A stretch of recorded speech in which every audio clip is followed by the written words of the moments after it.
Pour ne rien manquer, abonnez-vous maintenant. Bonjour Eric Revel. Bonjour Benjamin, bonjour à tous. Bon, le dialogue social reprend timidement. Ouais. Elisabeth Borne a convié tous les syndicats les 16 et 17 mai prochains. La CGT d'ailleurs a fait savoir qu'elle s'y rendra ce week-end, elle l'a dit. De quoi vont-ils parler, Eric ? D'abord, un petit mot sur l'attitude de Laurent Berger pour la CFDT, qui a déjà prévenu qu'il ne voulait pas de blabla. Ce sont ses termes. Pas de blabla, mais de la négociation.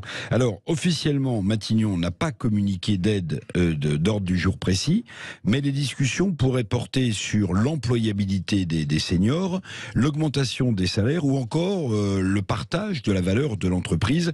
Comment mieux intéresser les salariés sous forme d'intéressement, de participation au bénéfice de leur entreprise lorsqu'elle en fait.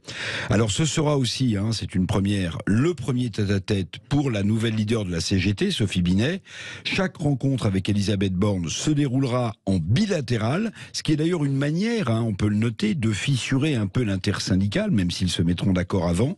Je rappelle que la précédente réunion avait eu lieu, elle, en plénière, c'est-à-dire tous les syndicats face à Elisabeth Borne, que cette réunion avait tourné court il y a un mois. Tous les syndicats étaient alors ensemble, je le répète, face à la Première ministre. Ce ne sera pas le cas les 16 et 17 mai prochains.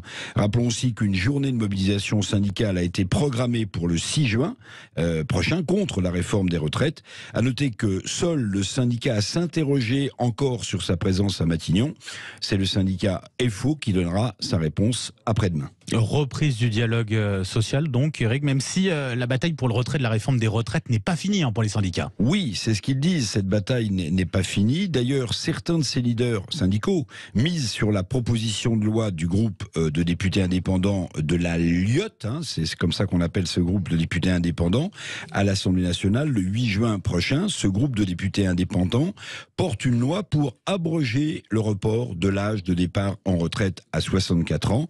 Si cette loi était votée à l'Assemblée nationale, ce serait évidemment un coup terrible, un coup de tonnerre pour le gouvernement d'Elisabeth Borne et pour Emmanuel Macron si ce projet donc était voté par les députés. En tout cas, ces réunions avec les syndicats à Matignon, c'est plutôt un bon point marqué par Elisabeth Borne, non ? Oui, alors vous vous souvenez peut-être qu'Emmanuel Macron avait fixé plusieurs objectifs à Elisabeth Borne pour les 100 prochains jours. D'abord, d'élargir sa majorité. Bon, la Première ministre, là, n'y est pas du tout. Le président avait demandé aussi à la locataire de Matignon de renouer le dialogue social. Donc, sans présager évidemment des résultats des 16 et 17 mai prochains avec les syndicats, le fait que ces syndicats acceptent, oui, l'invitation est un bon point à porter dans la colonne du crédit politique d'Elisabeth Borne, dont le maintien à Matignon est pourtant toujours en suspens.